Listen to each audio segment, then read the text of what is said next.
just because you were good at a certain job and you got promoted doesn't mean you can lead. Now, this is important to understand.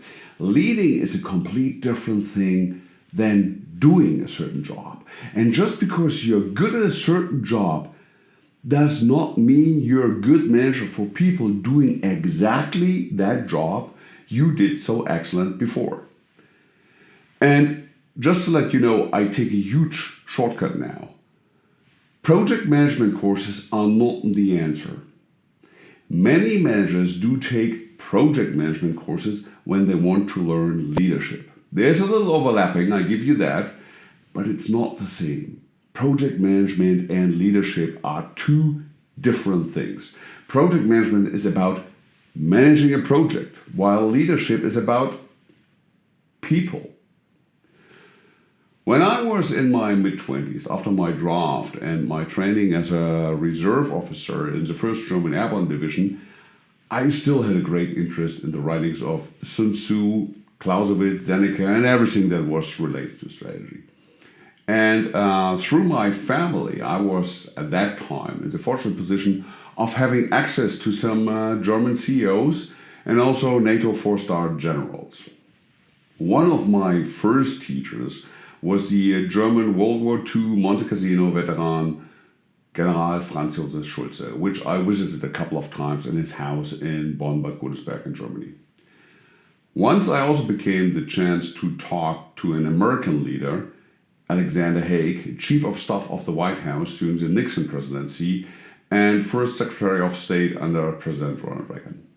However, I was 25 years old, a total youngster, when I talked to General Haig in summer 1996 in his office in Washington, D.C. about leadership.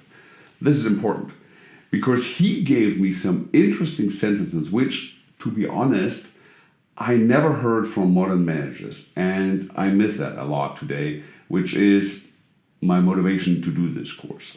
Summarizing it up, Alexander Haig believed to conduct leadership, it takes education, a high level of discipline, empathy and understanding, and the will to take responsibility. Although you have to listen to a lot of fools, that's a quote, especially in politics, it is part of the job to never lose respect. He was, to me, very convincing in that. So, in contrast to many modern managers I met, those two, Alexander Haig and Franz Josef Schulze, had a very clear concept of leadership. The takeaway message is, there is a clear concept, a defined scheme or pattern to lead. And that pattern is what I call here in this course, classic leadership. I mean, don't get me wrong. This is not about bringing back the good old days. I personally have zero desire to go back in time.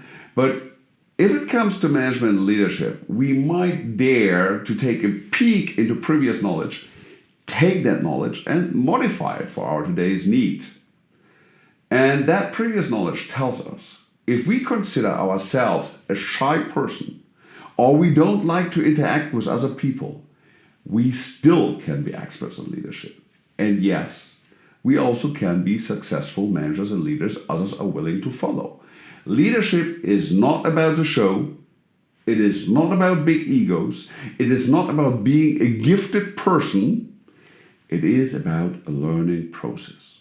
And vice versa, the opposite is true as well. If you never learned leadership, you never trained it, what makes you think you can do it?